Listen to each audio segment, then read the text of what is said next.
குடி குடியை கெடுக்கும். இது எல்லாத்துக்கும் தெரியும். ஆனா இன்னைக்கு உள்ள சூழல்ல எந்த பக்கம் திரும்பினாலும் இந்த டாஸ்மாக் கண்ணில் படுது. குடியில வந்து நிறைய பேரோட வாழ்க்கை நாசமா போச்சு. அது தெரிஞ்சவங்க தெரியாதவங்க எல்லாரையுமே நான் பார்க்குறேன். தன்னோட குழந்தை குட்டிகளை மறந்துடுறாங்க, தன்னோட மனைவியை மறந்துடுறாங்க, நம்ம எப்படி வாழ்ந்தோம் இன்னைக்கு இப்படி இருக்கோம் அப்படிங்கிறதையும் மறந்துடுறாங்க. அதென்ன சொல்ற, அந்த குடி இல்லாம வாழவே முடியாதுங்கிற நிலைமைக்கு போய் அந்த வீட்டில் அந்த நபரு செத்தா போதுங்கிற அளவுக்கு அவங்க வந்து தன்னோட குடியினால வாழ்க்கையை அழிச்சு குடும்பத்தையும் நாசக்காடு பண்ணி தெருவில் கொண்டு வந்து நிறுத்திட்டாங்க. அதனால இந்த குடிக்கு ஒரு மறுவாழ்வு வேணும் அப்படிங்கிறது எல்லாருடைய குடும்பத்திலையும் இருக்கிற ஒரு கேள்வி, ஒரு எதிர்பார்ப்பு.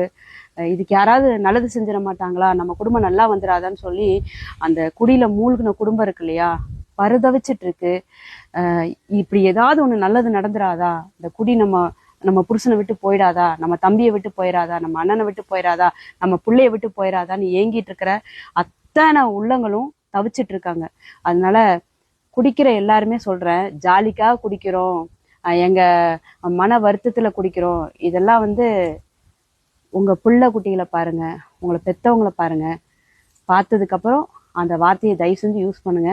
டாஸ்மாக் போறப்ப உங்க குடும்பத்தை தயவு செஞ்சு பாருங்க.